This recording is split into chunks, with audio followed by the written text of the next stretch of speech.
네, 최고위원 후보에 도전했던 박용찬 의원님 모셨습니다. 어서 오십시오. 예, 반갑습니다. 아, 이제 후보에서 후보가 안 되신 지금 시작한 겁니까? 예, 시작한 겁니다. 아, 그래요? 예, 아, 예, 겁니다. 예. 근데 저는 상당히 저는 뭐 이런 거 얘기해도 될지 안 될지 모르겠습니다만 전 박용찬 후보를 전 찍었고요.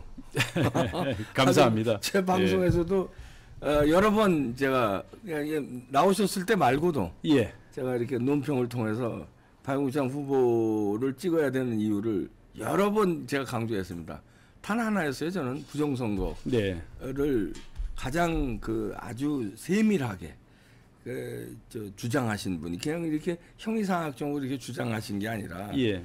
그래서 이분이 되셔서 최고위에 들어가셔야 된다 이렇게 주장을 했는데 뜻을 이루지 못하셨는데 지금 정말 면목 없고요. 아, 이거 아닙니다. 저는 뭐 그렇습니다. 제가 기자 출신 아닙니까? 그럼요. 그래서 9시 뉴스 앵커 출신. 팩트 중심, 팩트를 기반으로 어떤 문제를 발견하고 예. 그 문제에 대한 해결책을 찾자. 그래서 팩트가 곧 권력이다. 저는 그렇게 생각하는 사람이고요. 그런 관점에서 부정선거 의혹이라든지 또 이번 당내 경선에 있어서의 투개표 시스템의 문제점을 사실 위주, 팩트 위주로 제가 진단하고 대안을 내놓는 그러한 작업을 하고 있다는 말씀 꼭 드리고 싶습니다. 이제 부정선거도 이제 밝혀야 되지만 이번에 또 드러난 문제가 전당대회에서 여러 가지 석연치 않은 게 많았어요. 결과에 대해서. 네네. 그러면 결과가 석연치 않다 하면은 뭐가 검증할 수 있는 장치가 있어야 되는 거 아닙니까? 국민들 그냥 야 우리가 발표했으니까 그냥 야 그런 줄 알아 이러고 넘어가면 안 되는 거 아닙니까? 그렇죠. 이번에 이제 그 전당대회에서 우리 당 선거관리위원장께서 득표자 수와 득표 비율을 발표하지 않았습니까? 네. 그런데 그 발표된 득표 비율에 좀 오류가 있었죠. 오류 있었어요. 예, 실제 득표 수에 합치하는 그 득표율이 아니고 약간 득표수와 다른 그런 득표율이 발표돼서 좀 혼란이 있지 않습니까? 그래서 한 10분인가 15분 뒤에 우리 중앙당 선거관리위원회에서 득표율을 정정하는 그런 이제 해프닝과 소동이 있었는데 이런 해프닝과 소동 역시 검증 절차가 담보되지 않았기 때문에 벌어진 일이었다. 따라서 적어도 이번 전당대회 투개표 시스템은 적어도 매우 부실했다. 검증 작업이 거의 전무했다. 검증 제로 투개표 시스템이었다는 점에서 상당히 유감이고 앞으로 즉시 시정되어야 된다. 저는 그렇게 보고 있습니다. 그래서 아까 말씀하신 숫자 오류, 통계 오류 이 부분이 어떤 부정선거의 증거다라고까지 언급하는 건 조금 과도할 수 있고요. 그러나 분명한 건 참관인이 부재한 검증 작업이 부재한 상황에서 충분히 일어날 수 있는 그러한 부실 선거였다. 따라서 부실이 자꾸 축적되다 보면 이게 부정으로 이어질 소지도 다분하다. 그런 점에서 하루빨리 개선 조치가 이루어져야 될 것으로 생각하고 있습니다. 뭐 조금 구체적으로 한번 자료를 좀 보시죠. 자료를 한번 내주실까요? 이게 이제 제가 지난 7월 7일 우리 중앙당 선거관리위원회 그리고 이거 가지고 그냥 해도 되겠습니다. 중앙당 선거관리위원회 그리고 중앙당 기획조정국에 제출한 온라인 투표 관련 요청 사항입니다. 이 요청 사항에서 제가 4가지를 주문했는데요. 첫째, 선거인 본인 인증 절차를 반드시 거치도록 할 것을 강력히 촉구합니다. 당연한 건데 이게 인증 절차 이 부분이 우리가 좀 취약해요. 모바일 투표할 때 이제 인증 절차를 안 거치는 건 아닙니다.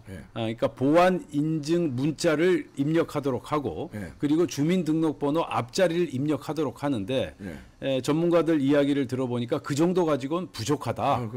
그거보다 좀 더 촘촘한 그런 이제 본인 인증 절차를 거쳐야 할 것이다. 그런 분석을 하고 있고요. 그 다음에 이제 둘째로 넘어가 볼까요? 좀 올려주시죠. 둘째, 그 온라인 투표 로그 기록에 대한 참관 및 촬영 허용을 요구합니다라고 로그 제가 기록이요. 네. 예, 그러니까 이제 투표가 진행되는 동안에 네. 이 투표가 제대로 진행되는지, 즉 투표권 권한이 있는 사람이 투표를 실제 했는지, 네. 뭐 또 그 당원들이 투표를 했는지 등등 여러 가지 상황을 참관하고 촬영 허용을 요구한다. 이제 이런 주장을 했습니다. 네. 다시 말해서 모바일 투표 및 ARS 투표 기록이 생성되는 네. 중앙선거관리위원회 전산실에 직접 들어가서 네. 전산 로그 기록이죠. 예, 직접 들어가서 그 부분이 중요합니다. 네. 직접 현장에 가서 투표 진행 상황을 나타내는 전산 로그 기록에 대한 참관 및 촬영 허용해야 합니다. 이렇게 주장을 했어요. 저희가 이렇게 보면 이해하기 쉬우실 겁니다. 실제 우리가 국회의원 선거나 대통령 선거 또 지방선거 할 때 투표 현장에 참관인이 있습니까 없습니까? 있어야죠. 있죠. 예. 그렇죠? 예. 그다음에 개표할 때 참관인이 있습니까 있어야죠. 없습니까? 예, 그리고 투표에서 개표장으로 갈 때 참관인이 따라갑니까 안 따라갑니까? 당연히 가야 되는데. 당연히 가야 되죠. 예. 똑같은 원리입니다. 그러니까 일반인이 쉽게 검증할 수 있어야 된다. 예. 다시 말해서 투개표 모든 과정의 주인은 국민이자 당원이다. 예. 그러니까 선거에 관한 소유권은 중앙선관위에 있는 것이 아니다. 중앙선관위가 선거에 대한 전유물이 선관위 소유가 아니다. 그렇죠. 라는 점을 저는 강조하는 거고요. 예. 그 같은 관점에서 일반인들이 쉽게 이해하고 검증할 수 있는 투개표 시스템이 온당한 것이다. 제가 그 말씀을 꼭 드리고 싶은 겁니다. 그럼요. 그런 관점에서 현장 참관 그리고 촬영 허용을 요구해야 된다라는 요구 사항을 했고요. 그다음에 셋째. 투표 결과 출력물 봉인 과정에 대한 참관이 이루어져야 된다. 이게 무슨 얘기냐면요. 온라인 전자 투표가 모두 종료되면 서버에서 투표 기록을 다운받아서 출력하지 않습니까? 이 과정에서 이 출력 현장에 각 후보 캠프 참관인들이 출력 과정을 지켜보는 그러한 검증 작업을 거쳐야 한다. 참관인들의 검증 작업이 완료되면 출력물을 봉인해서 중앙당 선관위로 인계하여야 한다. 아니, 이게 안 됐어요? 전혀 안 되고 있죠. 아니 이거 당연한 것들이 안 당연한 게 실행되지 않기 때문에 제가 이렇게 선거가 끝난 다음에 제가 선거 불복을 하자는 게 아니고요.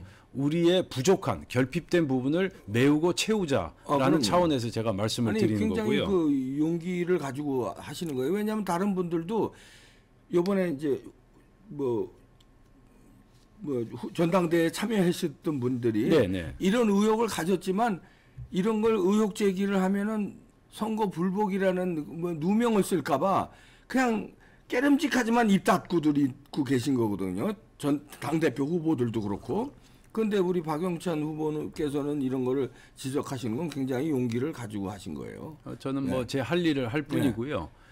넷째는 뭐 이제 당연한 거죠. 온라인 투표 결과에 대한 사후 검증이 허용되어야 한다. 이 네 가지를 제가 이것도 당연한 건데. 당연하죠. 사후 검증이 있어야죠. 저희도 그 선거 끝난 뒤에 이의 제기가 있을 경우 선거 무효 소송을 제기할 수 있는 법적 통로가 있지 않습니까? 그렇죠. 저도 실제 선거 무효 소송을 제기했고요. 그래서 결국 선거 무효 소송의 경우는 180일 이내 신속하게 처리하는 그런 공직선거법 규정이 있을 정도로 그러니까 선거가 진행되는 과정 그리고 선거가 끝난 이후에도 사후 검증을 할 수 있는 제도적 장치가 마련되어 있다는 거죠. 그렇다면 우리 당내 선거에서도 그 같은 제도적 장치가 필요하다라고 하는 게 제 주장입니다.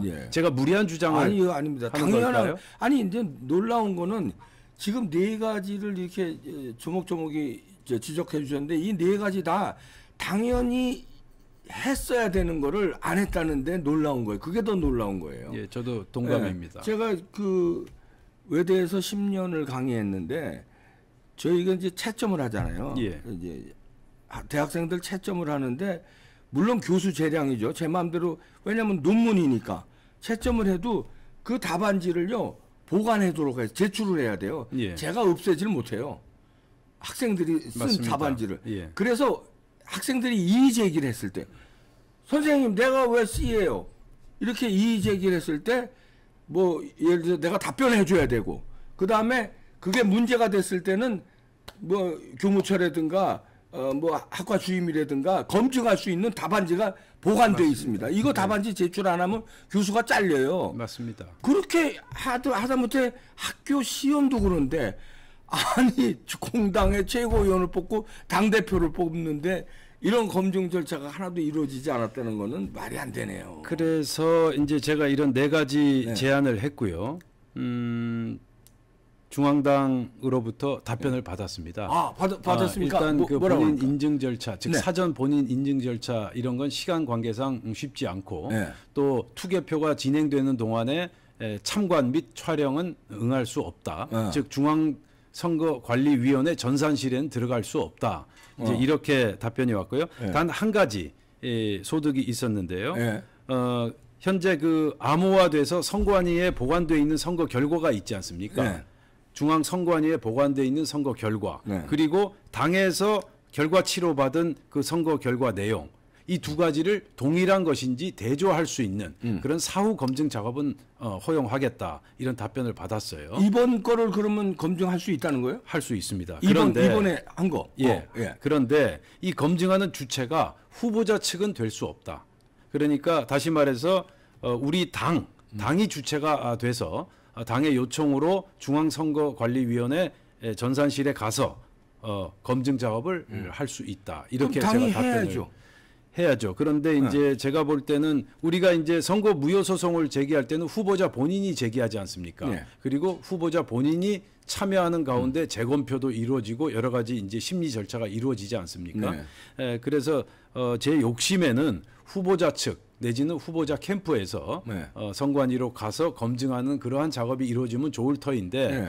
일단 그 제 제안에는 뭐 만족스럽지 못하지만 그러나 당에서 후보자가 아닌 중앙당이 주체가 돼서 사후 검증을 하는 그러한 검증 작업은 허용하겠다라는 답변을 받았어요. 그러면은 당에 이제 요청을 하셔서 예. 당이 그 검증 작업을 할 수 있도록 해야 되는데 당은 뭐라고 그럽니까? 그러니까 당에서 네. 당 사무총장 등 당 지도부 의논해서 네. 이 사후 검증 작업을 할 필요가 있는지 해석하고 판단해서 결정을 내리겠다 그런 입장을 보였습니다. 아니 그거는 참 당도 참 미온적이네요. 예, 굉장히 미온적이죠. 후보자가 이렇게 조목조목이 이렇게 아주 합당한 검증 필요성을 지적을 했고 그리고 선관위에서도 뭐 살짝 꼬리를 내렸다고나 할까요? 당에서 요청하면 받아주겠다는데 그러면 당에서는 당연히 해야 되는 건데 뭐 미온적으로 뭐 검토하겠다 이렇게 하면 안 되죠. 시간이 지나면. 그래서 제가 방금 말씀드린 대로 네. 만족스럽지는 않지만 네. 과거에 없던 지금까지 없던 그런 새로운 형태의 사후 검증 시스템을 하나 추가했다라는 점에서 어느 정도 진일보 시켰다 볼 수 있고요. 아직 갈 길이 멉니다. 네. 지금 제가 4가지 네. 이 검증 작업을 요청했는데 이제 앞으로 선거가 앞으로 2년 동안 없지 않습니까? 네. 이 기간 동안에 우리 당내 경선 사후 검증 작업 또 투개표 검증 작업이 보완되어야 된다 생각하고요. 민주당 전당대회 방식을 보면 우리하고 좀 다릅니다. 네. 민주당은 선관위 안 맡기죠? 거기에는 선관위 맡기지 않고요. 네, 그러니까. 당내 자체적으로 구축한 온라인 플랫폼 시스템을 활용합니다. 그래서 그 민주당 당 대표 및 최고위원 선출을 위한 경선 시행 세칙이란 게 있어요. 네. 이 경선 시행 세칙에 보면 온라인 투표는 선거의 명부의 이름, 주민등록번호 등이 일치하는지 확인하는 본인 인증 절차를 거쳐야 한다. 이렇게 명문화하고 있고요. 그리고 이제 또 하나 주목할 점이 민주당의 경우 온라인 전자투표가 모두 종료되면 서버에서 투표 기록을 다운받아 출력하는데 출력을 하지 않습니까? 네. 투표 기록을 네. 출력하는데 이 출력 현장에 네. 중앙선거관리위원회 전산실 현장에 네. 후보 캠프 참관인들 네. 직접 출력 과정을 지켜보는 검증 작업을 하고 있다. 그 민주당이 훨씬 이런 거 투표 개표 시스템은 훨씬 좀 검증이 좀 이루어지네요. 이것도 사실 알고 보면 따지고 보면 아주 기본적인 건데. 검증 과정이고요. 최소한 우리도 이제 이런 검증 과정을 거쳐야 된다. 그리고 2021년에 홍준표 당시 대권 후보가 제기한 내용이 있습니다. 모바일 투표와 그 전화 ARS 투표가 진행되지 않습니까? 이 ARS 투표라는 건 모바일 투표에 참여하지 않은 그렇죠. 당원 등 선거인단이 ARS 투표에 참여하게 되는데요. 이 ARS 투표에는 본인 인증 절차가 전무합니다. 모바일 투표는 문자, 보안 문자 입력하게 돼 있죠. 그다음에 주민번호 앞자리 입력하게 돼 있지 않습니까? 그런데 이 ARS 전화 투표는 전혀 그런 본인 인증 절차가 없습니다. 그래서 당시 홍준표 후보가 전화 ARS 투표는 아무런 본인 인증 절차 없이 책임당원 여부만 확인한 후에 투표 절차에 들어간다. 따라서 대리 투표 등의 부정선거 투표가 발생할 가능성이 크다. 그래서 자칫하면 부정선거 시비에 휘말리는 결과를 초래할 수도 있다. 따라서 ARS 투표에도 최소한 1회 이상 본인 인증 절차를 도입해 달라 이렇게 주장한 적이 있었습니다. 그 지금 말씀하신 ARS 투표에 인증 절차가 없으면요 이런 우려가 있습니다. 중복 투표가 될 수 있어요. 다시 말해서 투표를 해놓고 ARS 전화가 오면 또 하는 거예요. 투표했는지 안 했는지 인증 절차가 없으니까. 그러면 한 사람이 2번 투표를 할 수 있는 거예요. 뭐 이론적으로 충분히 가능하죠. 그러니까요.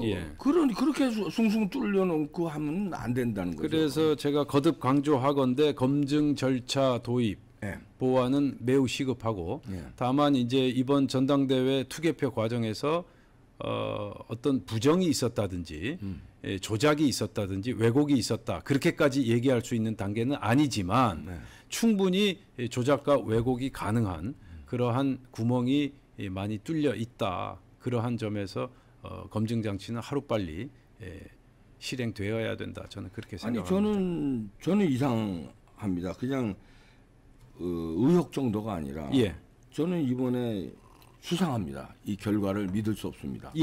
그 이런 검증 절차도 안 돼 있는 거를 우리가 도둑 맞을 수 있겠구나. 앞으로는 좀 도둑 맞지 않도록 좀 문단속을 잘해야 되겠습니다. 이 정도가 아니라 결과가 이상한 게 많이 나왔어요. 그렇다면 지금 이게 도둑 맞았는지 안 맞았는지 이걸 조사를 해야지. 저 앞으로는 그럼 도둑 맞지 않게 뭐 해야 되겠습니다. 이렇게 넘어가면 안 되죠. 그렇습니다. 그래서 이번에 조사를 해야 돼. 이번 거를. 저도 그 부분에 대해서 동의하고요. 다만 지금 상태에서 확실한 부정 투개표가 자행되었다라고 얘기할 수 있는 지금 상태에서 그런 단계는 아니다. 그래서 조사가 당연히 이루어져야 되고요. 그리고 그와 함께 보완 작업도 이루어져야 된다. 저는 그렇게 생각합니다. 아니 저는 좀 뭐 우리 그것 좀 띄워줘 보세요. 우리 그리고 제가 또 한 가지 좀 말씀을 드리고 싶은 건요. 말씀하세요. 하나 띄워주실래요? 지금 새로운 이제 파일인데요. 저희들 전당대회 출마 후보들이 후보자 등록을 할 때 지금 이 같은 선거 결과 승복 서약서를 서명했습니다. 승복 서약서. 여기 보면 둘째 항목을 보시죠. 둘째 항목을 보면요. 본인은 서류 심사를 통한 선거관리위원회의 결정, K보팅, ARS 등 선거관리위원회에서 결정한 투표 방식에 따른 선거 경선 관리와 경선 결과에 승복하며 선거관리위원회 결정에 소송 제기를 포함한 일체의 이의를 제기하지 않을 것을 서약합니다. 이게 무슨 신체 포기각서 비슷한 건가요? 자, 그리고 마지막에 보시죠. 마지막에 마지막 줄에서 두 번째 줄이요. 만약 단 하나라도 어길 경우에는 당에서 결정하는 그 어떤 처분도 수용할 것이며 민형사상의 불이익을 감수하겠습니다. 선거 결과 승복 서약서입니다. 이런 서약서가 공산주의에서나 있는 거고 이게 독재국가에서나 있는 거고. 이른바 노예 계약 그렇게 얘기할 수 있겠고요. 그러니까 묻지도 말고 따지지도 말거라 이제 그런 내용인데요. 이거는 자유민주주의 국가에서 도저히 있을 수 없는 그러한 서약서다. 저도 이제 이 후보 등록을 제가 직접 한 게 아니고 저희 캠프 직원이 이제 했던 관계로 제가 이 서약서를 제대로 보지 못했는데 나중에 이제 차후에 얘기를 들었습니다. 그래서 이 선거 결과 승복 서약서는 도저히 승복할 수 없는 노예 계약이다라는 게 많은 분들의 의견이고요. 이 우리 국민의힘 선거 결과 승복 서약서는 중앙일보에 보도가 될 정도로 문제가 상당하다 저는 그렇게 생각하고 있습니다. 그 중앙일보에 보도 한 번 된 걸로 끝날 게 아니라 이거는 이렇게 노예계약서를 이제 말하자면 강요한 이게 선관위에서 강요한 거 아니에요? 이게 이제 우리 중앙당 선관위에서 이제 조치를 취한 것이고요. 결국 이제 제가 지금 추정하건대 중앙선거관리위원회와 협의하는 과정에서 이런 이제 승복 서약서가 나온 게 아닌가 그렇게 추정하고 있습니다. 국힘당 선관위하고 중앙선관위하고 이거 책임져야 돼요. 이런 노예계약서를 2024년 민주국가에서 강요를 하고 이 서약서를 사인을 해야지 후보 자격이 되는 거 아니에요? 맞습니다. 그러니까 이렇게 강요하면 안 되죠. 이거는. 그 제가 이번 결과를 믿을 수 없다는 거 하는 거는 저희 설문조사한 거 좀 띄워봐 주세요. 왜냐하면 이거는요 반드시 검증이 들어가야 돼요. 여러 가지 이번에 그 결과 나온 통계 이상한 것도 있었지만 저희가 지금으로부터 13일 전이니까 그 선거 한 일주일 전에 그 당대표 선거 전당대회 일주일 전에 우리가 설문조사를 했어요. 국힘당 대표로 누가 가장 적합한가 10만 명이 투표했습니다. 여기 10만 명이 투표했는데 원희룡 64% 한동훈 26%예요. 근데 여기 10만 명은 우파들이에요. 다시 말해서 여기는 좌파가 없어요. 구독자들인데. 그렇게 봐야 되겠죠. 아니 엇비슷했을 때 뭐 한동훈 후보가 63%로 압도적으로 이겼다. 이래도 문제가 되는데 둘이 이런 데서 엇비슷하게 1000명도 아니고 10만 명입니다. 근데 압도적으로 이렇게 어마어마하게 원희룡이 보수 우파의 지지를 받고 있었는데 한동훈이 또 압도적으로 결과에서는 이겼다.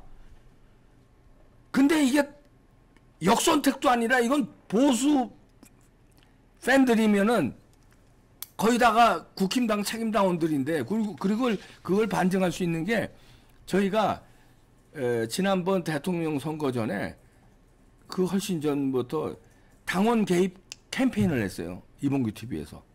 당원 가입해서 우리가 책임당원이 되자. 그랬던 분들이 이분들입니다. 그럼 책임당원들인데 이분들은 적극적인 분들이 왜냐면 여기서 설문조사에 하려면 귀찮아요. 로그인 해야 되죠. 맞습니다. 뭐 투표도 아닌 이런 설문조사에 10만 명이 응했다는 거는 적극적인 책임당원일 가능성이 매우 높은 사람들인데 이 중에 다라고는 못합니다. 제가. 가능성이 높은 분들이 많은데 이런 결과는 어디 가고 정반대의 결과가 나왔냐. 그러면 검증해야 되는 거 아니냐 이런 얘기예요. 검증 필요성은 이거 하나만 가지고도 이상하네? 그럼 검증해 봅시다. 검증이 나와야 되는 거 아니에요. 충분히 박사님 심경 이해하고 있고요. 민주당 같은 경우에는 이제 지금 순회 경선 실시되고 있지 않습니까? 네. 그 지역에서 순회 경선 할 때마다 즉시 거기서 개표를 해서 발표하지 않습니까? 네. 우리도 이제 예를 들어서 부산에 갔다. 부산에서 이제 경선을 실시한다. 그러면 부산, 울산, 경남 지역의 경선 결과를 그 자리에서 발표하지 않습니까? 그러한 즉시 투표, 즉시 개표 시스템으로 가야 되지 않겠나. 그리고 그렇게 하는 게 훨씬 흥미진진하고 그리고 투개표 과정에 대한 신뢰성, 투명성도 더욱더 담보되는 것이다. 저는 그렇게 생각하고 있습니다. 그럼요. 아니 학생들 그 학점이 중요합니까? 집권 여당의 당 대표와 최고위원 선거를 최고위원을 뽑는 그게 더 중요합니까? 훨씬 더 중요한 나라의 운명이 걸린 그 선거의 투명성이 보장 안 되고 사후 검증이 보장 안 되는 시스템을 이게 그냥 넘어갈 수는 없는 겁니다. 그러니까 앞으로 제도도 물론 바뀌어야 되겠지만 이번 거는 어떻게든 간에 검증을 해야 돼요. 이거는 강제적으로도 해야 됩니다. 그럼 아까 그 중앙선관위에서 박용찬 후보께서 제시하신 거에 뭐 일정 부분 응답해서 당에서 요청하면 검증할 수 있다고 거기까지는 받아냈으니까. 받아냈죠. 그러면은 국힘당에서 이거는 요청해서 검증을 해야 된다. 만약에 국힘당이 요청을 안 하면 국힘당의 선거 관리했던 그 주체들이 수상하다. 검증하는 거를 받아냈는데 박영천 후보가 검증을 요청을 안 한다 그러면 뭔가 구린 데가 있어서 안 하는 거 아니냐. 우리가 이렇게 또 해석할 수도 있는 거예요. 그렇죠. 그런 이론적으로 해석이 그럼요. 충분히 가능하죠. 그럼요. 당연히 이건 검증을 해야 됩니다. 만약에 검증 안 하면 우리는 의심하겠습니다. 의심하겠습니다. 네. 용기를 내서 싸워주신 게 이거 하나가 아니라요. 이런 거를 싸워주시는 게 부정선거를 밝히고 나아가서는 우리나라의 선거 제도를 투명하게 하는데 큰 역할을 하시는 거예요. 모두가 입 닫을 때 이렇게 나와주시는 게 큰 역할을 하신 겁니다. 저는 용기를 냈다기보다도 아니, 제가 해야 될 일을 할 뿐이고요. 네. 그리고 싸운다라는 표현 하셨는데 제가 해야 될 일을 할 뿐이다. 네. 이건 자유민주주의 국가에서 선거의 투명성과 공정성은 생명줄과도 같은 것이다. 네. 당내 경선도 마찬가지다라는 게 제 생각이고요. 그럼요. 그래서 저는 팩트, 사실 위주로 하나하나 짚어가면서 문제를 해결하도록 노력하겠습니다. 팩트는 곧 권력이다. 이거 이제 어디서 따온 겁니까? 아니면 이제 직접 만들어낸 말입니까? 박사님 뵈면서 갑자기 생각이 나서. 이거 명언인데요. 팩트는 곧 권력이다. 이게 허접한 사람이 이런 얘기를 했어도 그거 우리가 이제 클리어하게 검증해야 되는데 우리나라의 지금이야 종편도 많고 다 방송이 많아졌지만 메이저 방송사 공중파 메이저 방송사에 9시 메인 뉴스 앵커를 하신 분이 팩트를 가지고 검증하겠다는 거고 민경욱 대표는 KBS 9시 예. 우리 박용창 후보는 MBC 뉴스데스크, 그러니까 9시 뉴스나 마찬가지입니다. 뉴스데스크 앵커 두 분이 우리나라의 1, 2 방송국 앵커 두 분이 부정선거 검증 시스템을 얘기하고 있는데 이거를 그냥 넘어간다? 팩트는 곧 권력입니다. 권력을 가지고 계신 겁니다. 예. 우리 구독자님들도 그렇고요. 저도 그렇고요. 우리가 곧 권력입니다. 네, 감사합니다. 예. 박용찬 후보님, 인제 후보님이 아닌데요. 예. 네. 저는 이제 영등포 을 당협위원장으로 다시 돌아갔습니다. 그럼요. 영등포 을 당협위원장으로 열심히 또 소임을 다해 주시길 부탁드립니다. 예, 감사하고요. 좋은 하루 되십시오. 네, 감사합니다.